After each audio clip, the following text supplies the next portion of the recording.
nord de Marseille, parce que vous-même, vous êtes un ancien guetteur. Hein. C'est ça, avant je guettais, maintenant je fais des vidéos sur YouTube.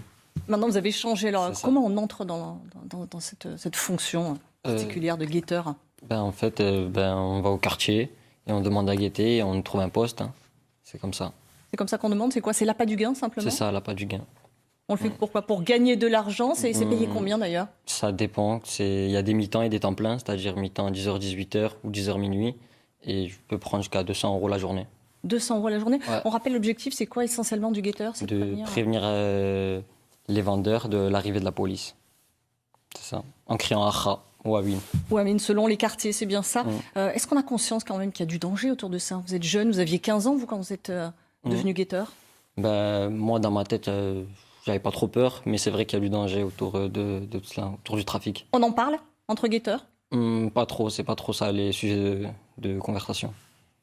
Nous, on couvre souvent les règlements de compte. Nous, ici, à France 3, on en parle beaucoup. On voit les habitants tout à l'heure qui parlent de cette violence. Est-ce qu'on s'y habitue? Ou est-ce qu'on ne se rend pas compte quand on a 15 ans? Ouais, je pense qu'on s'y habitue vite. On s'y habitue? On n'a pas peur? Non. Cette vidéo, c'est 2 millions de vues, plus de 2 millions de vues. Hein. C'est incroyable. Est-ce que c'est un succès auquel vous vous attendiez? Pas totalement. Je pensais que ça allait faire maximum 500 000 vues. Au final, 2 millions, c'est incroyable. Incroyable. Ouais. Aujourd'hui, qu'est-ce que vous dites aux jeunes qui regardent et qui ont vu cette vidéo? C'était quoi le message de cette vidéo? Vos intentions? Le message, c'était ni pour glorifier, ni pour dénoncer. Je pense que c'était juste pour faire un constat, de montrer la réalité des choses. D'ailleurs, parmi les personnes, puisque vous interrogez des guetteurs, parmi les personnes que vous interrogez, il y a ce jeune Marocain, on le voit, qui dit qu'il ne le fait pas simplement pour l'argent, en tout cas, qu'il a été un petit peu obligé de le faire, ces situations. On le fait. Je propose d'en écouter un extrait, puis après, on en parle. On se retrouve avec un guetteur du quartier, il va nous raconter un peu son histoire, comment il s'est retrouvé ici. C'est quoi ton blaze? Mon blaze, c'est Sicario. Et tu as quel âge?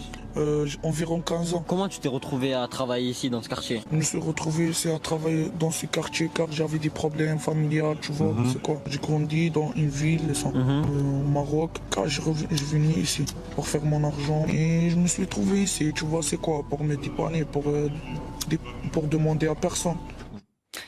Nordine Idri, c'est un témoignage qui est quand même assez touchant, assez bouleversant. Ça aussi, ça arrive. Il y en a plein des jeunes dans son cas. Il y en a plein qui font ça parce qu'ils n'ont pas où dormir, ils n'ont pas de quoi manger. C'est l'appât du gain, c'est ça. C'est l'appât du gain. Justement, cette situation, aujourd'hui, vous avez évolué. Vous n'êtes plus du tout guetteur, vous êtes youtubeur, vous avez aussi repris votre vie de lycéen. C'est ça. À l'époque, je cessais les cours pour aller guetter. Maintenant, je vais en cours et quand je rentre le soir, je fais des live Twitch ou des vidéos. Donc très suivi. Vous allez passer le bac d'ailleurs? C'est ça, l'année prochaine. L'année prochaine. Vos projets?